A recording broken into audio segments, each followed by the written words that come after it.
Bab 1037, ajari kamu bagaimana menjadi orang. Berdiri di formasi teleportasi adalah seorang wanita, mengenakan jubah berwarna awan, dengan tangan di belakang punggung, dan dia memiliki aura tak kasat mata di sekelilingnya. Sander Ye mengenal wanita ini. Itu adalah Kinaan yang dia temui ketika dia pergi ke rumah An. Dia tidak menyangka pihak lain akan muncul di sini. Tetapi, yang muncul dari pihak lain bukanlah tubuh aslinya, melainkan hanya proyeksi. Itu Kinaan dari keluarga An. Seseorang di antara penonton berseru. Begitu pernyataan ini keluar, terjadi banyak keributan di tempat tersebut. Kinaan kini sangat terkenal di Akademi Umum Akademi Guanxuan. Dia adalah salah satu wakil generasi muda dan juga akan menjadi Dewa Budo. Melihat Kinaan, banyak anak muda jenius menjadi bersemangat, dengan kekaguman tanpa malu-malu di mata mereka. Bahkan anak-anak dari keluarga bangsawan seperti Yoshi Ye dan Gulo Nalan sedikit bersemangat saat ini. Biarpun mereka berasal dari klan Ye dan klan Nalan, mereka sama sekali tidak mampu di hadapan Kinaan di depan mereka, karena Kinaan sekarang menjadi mahasiswa dekan Akademi Budo Utama. Untuk para jenius setingkat ini, apalagi mereka, bahkan para jenius teratas di klan Ye dan klan Nalan tidak dapat dibandingkan dengan dia. Fan Difang di samping Sander Ye juga sedikit bersemangat. Kinaan, dekan Akademi Budo, orang-orang setingkat ini benar-benar legendaris baginya. Pada saat ini, sebuah suara tiba-tiba terdengar dari lapangan, "Beri hormat." Setelah mendengar ini, semua orang tampak serius, lalu membungkuk hormat kepada Kinaan dan berkata serempak, "Salam ketuaan." Sander Ye tentu saja tidak memberi hormat. Dalam formasi teleportasi, Kinaan mengangguk sedikit, mulai. Saat suara itu terdengar, aura dan paksaan yang tak terlihat tiba-tiba melonjak dari langit dan bumi. Dalam sekejap, ekspresi semua orang di lapangan tiba-tiba berubah. Dalam sekejap, puluhan orang di lapangan tertekan oleh momentum ini dan jatuh ke tanah. Gugur. Satu demi satu, semakin banyak orang jatuh dan diteleportasi. Sander V sedikit terkejut karena dia menemukan momentum Budo Kinaan hampir mencapai jalannya sendiri. Bagus. Senyuman muncul di wajah Sander Y, gadis ini tumbuh begitu cepat.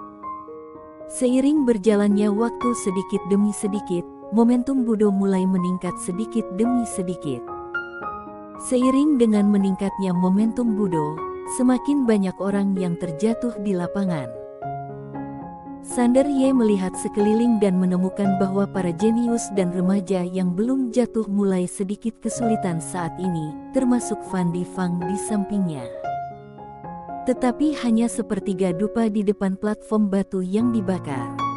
Masih harus bertahan. Pada saat ini, momentum Budo tiba-tiba meningkat lagi, kali ini peningkatan.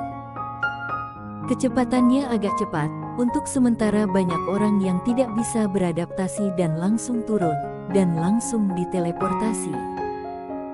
Selain Sander Ye, Fan Difang memegang tangannya erat-erat. Butiran keringat muncul di wajahnya, dan dia jelas mulai meronta. Tidak hanya Fan Difang, pemain-pemain tangguh seperti Yoshi Ye dan Gulo Nalan tak jauh dari situ pun mulai mengalami kesulitan saat ini. Sander Ye tentu saja harus berpura-pura, karena dia menemukan seseorang sedang mengintip. Perlahan-lahan, hanya tersisa kurang dari 200 orang di ladang, dan dupa hampir habis terbakar. Tetapi ketika hanya tersisa sedikit, momentumnya tiba-tiba melonjak dengan liar. Bang! Dalam sekejap, lebih dari 100 orang turun tanpa peringatan apapun. Gugur. Lebih dari 100 orang diteleportasi secara langsung. Pada saat ini, dupa terbakar, dan aura Budo antara langit dan bumi tiba-tiba menghilang tanpa jejak. Kinaan hendak pergi. Tiba-tiba, dia menoleh dan menatap Sander Y tidak jauh dari situ. Sander Ye sedikit bingung, apa yang gadis ini ingin lakukan padanya. Dengan kekuatannya saat ini, mustahil gadis ini mengetahui siapa dirinya. Pada saat ini, Kinaan menarik pandangannya dan langsung menghilang di tempat. Sander Ye bingung. Tidak mungkin gadis itu menatapnya tanpa alasan. Pada saat ini, orang-orang di lapangan itu jatuh ke tanah. Melihat ini, Sander Ye ragu-ragu sejenak, lalu juga duduk. Di samping Sander Ye, Fan Difang menyeka keringat di wajahnya dan tersenyum pahit. Kekuatan ketuaan sungguh menakutkan. Itu hanya bayangan. Kalau orang yang sebenarnya ada di sini, aku tidak tahu betapa menakutkannya itu. Sander Ye tersenyum, ini memang sangat kuat. Fan Difang menoleh ke arah Sander Ye dan berkata dengan serius, "Saudara Yang, apakah kamu menyembunyikan kekuatanmu? Sejujurnya, aku tidak menyangka kamu bisa bertahan begitu lama, karena kamu bilang kamu ranah insan Xian. Tidak hanya semua ranah insan Xian di lapangan sudah dieliminasi, tetapi semua ranah bumi Xian sudah dieliminasi, dan beberapa ranah nyata Xian yang lemah sudah dieliminasi. Adapun Sander Ye, sebagai ranah insan Xian, dia mampu bertahan, jadi dia tentu saja terkejut." Sander Ye tersenyum tipis, memang ada sedikit kekuatan yang tersembunyi. Fan Difang tersenyum dan berkata, "Biasanya, setiap orang yang datang ke sini pada dasarnya memiliki beberapa kartu truf." Sander Ye mengangguk. Dia melirik Gulo Nalan dan yang lainnya tidak jauh dari sana. Gulo Nalan dan yang lainnya ada di sana, dan dia menemukan bahwa ketika momentum terakhir tiba-tiba melonjak, Gulo Nalan dan yang lainnya sepertinya sudah tahu. Jadi semua orang bersiap, dan mereka yang tidak bersiap sebelumnya semuanya tersingkir. Saat ini, Komandan Si tiba-tiba muncul di lapangan. Setelah Komandan Si muncul, semua orang di lapangan berdiri. Komandan Si memandang semua orang yang hadir, lalu berkata, "Selamat. Selamat." Mendengar kata-kata Komandan Si, semua orang di tempat tersebut tersenyum. Hanya tinggal satu langkah terakhir sebelum kamu dapat melompati gerbang naga. Bagi banyak anak dari keluarga bangsawan, menjadi pengawal Guansuan, biarpun hanya sebagai penjaga luar, adalah pengalaman yang mengubah hidup. Komandan Si berkata, "Kelompokkan menjadi beberapa kelompok." Saat dia berbicara, dia melambaikan lengan bajunya, dan sebuah tong kayu besar muncul di depan semua orang. Komandan Si berkata, "Setiap token memiliki nomor di atasnya. Mereka yang menarik token dengan nomor yang sama akan membentuk grup dan akan segera diangkut ke lapangan kompetisi." Pada saat ini, Yoshie, Gulo Nalan dan yang lainnya melangkah maju, membuka telapak tangan mereka, dan sebuah tanda muncul di tangan mereka. Detik berikutnya, mereka dipindahkan. Fan Difang memandang Sander Ye dan berkata sambil tersenyum, "Saudara Yang, aku harap kita tidak ditugaskan bersama." Sander Ye tersenyum dan berkata, "Ayo pergi." Sambil berkata demikian, dia dan Fan Difang berjalan menuju tong kayu tersebut. Mereka mengulurkan tangan kanan mereka, dan dua buah token terbang keluar dari tong tersebut, lalu jatuh dengan mantap ke tangan mereka. Saat mereka memegang token itu, keduanya menghilang di tempat. Dalam sekejap, Sander Ye muncul di panggung kompetisi, dan tidak jauh di depannya, ada seorang pemuda berdiri di sana. Itu Gulo Nalan. Sander Ye sedikit terkejut saat melihat itu adalah Gulo Nalan. Gulo Nalan melirik Sander Ye dan tersenyum, "Siapa namamu?" Sander Ye berkata, "Sander Yang." Gulo Nalan mengangguk, "Tidak mudah untuk sampai ke sini. Bagaimana kalau kamu mengakui kekalahan atas inisiatifmu sendiri nanti dan aku akan memberimu harga din?" Sander Ye memandang Gulo Nalan, "Aku ingin mencoba."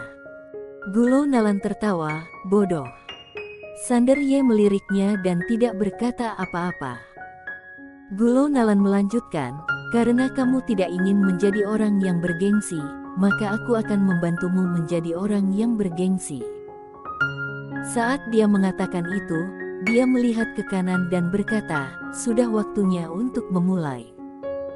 Segera, sebuah suara tiba-tiba terdengar, "Mulai." Saat suara itu terdengar, Gulonalan tiba-tiba menghilang di tempat dan langsung meninju Sander Ye. Sander Ye hanya berbalik ke samping dan dengan mudah menghindari pukulan tersebut. Pukulannya meleset, dan Gulonalan tertegun. Dia berbalik dan menyapu, tapi masih meleset. Saat ini, Sander Ye sudah berdiri di tempatnya semula. Melihat adegan ini, Gulonalan sedikit terkejut, lalu tertawa. Ternyata dia menyembunyikan kekuatannya, dan itu menarik. Saat dia berbicara, dia tiba-tiba membuka telapak tangannya dan sebuah tombak muncul di tangannya. Detik berikutnya, dia melompat dan menikam Sander Ye dengan tombak di tangannya.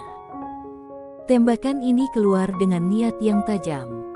Udara langsung terkoyak. Tetapi tembakan ini masih mudah dihindari oleh Sander Ye. Saat Gulonalan mendarat, Sander Ye sudah muncul di sisi lain.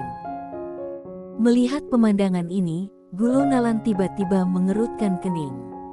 Saat ini, dia menyadari ada sesuatu yang tidak beres. Dia menatap Sander Ye. Tiba-tiba, kekuatan senjata yang kuat keluar dari tubuhnya, lalu dia mengambil langkah ke depan dan menikam Sander Ye langsung dengan tombak. Di atas tombak, cahaya tombak panas menyala. Budol. Sebagai anak dari klan Gulonalan, dia secara alami mampu mempelajari banyak budo yang kuat. Kali ini, dia tidak menahan diri.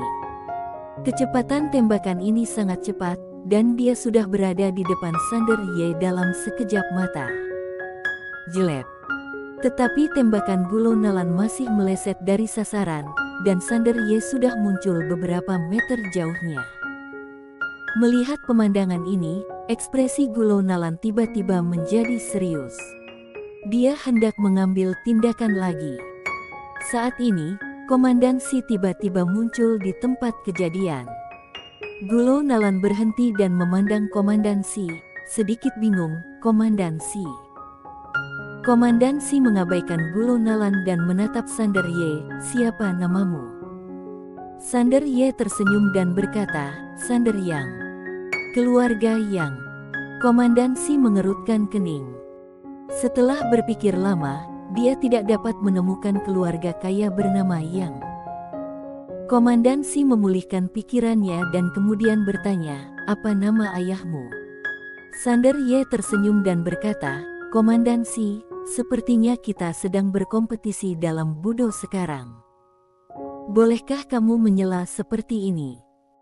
Komandan Si menatap Sander Ye, "Kalau kamu bersedia mundur secara sukarela, Tuanku bersedia memberi kamu 10 sumber kristal dan berhutang budi kepada kamu. Bagaimana menurut kamu?" Setelah mendengar perkataan Komandan Si, wajah Gulonalan tiba-tiba menjadi gelap. Tetapi dia tidak berkata apa-apa, karena dia tahu bahwa sejak Komandan Si mengucapkan kata-kata seperti itu berarti dia pasti tidak akan bisa mengalahkan pemuda di depannya. Sander Ye menggelengkan kepalanya, "Komandan Si, apa yang kamu lakukan melanggar aturan." Komandan Si menatap Sander Ye dengan mantap, "Peraturan sudah mati, manusia adalah makhluk hidup, anak muda. Terkadang mundur selangkah akan mengarah ke lautan luas dan langit, dan melangkah lebih jauh akan mengarah ke jurang yang dalam.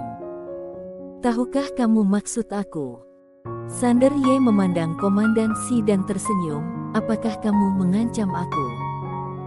Komandan Si menggelengkan kepalanya, "Itu tergantung bagaimana kamu memahaminya. Kamu dapat memahaminya bahwa aku mengancam kamu, atau kamu dapat memahaminya bahwa aku mengajari kamu bagaimana berperilaku."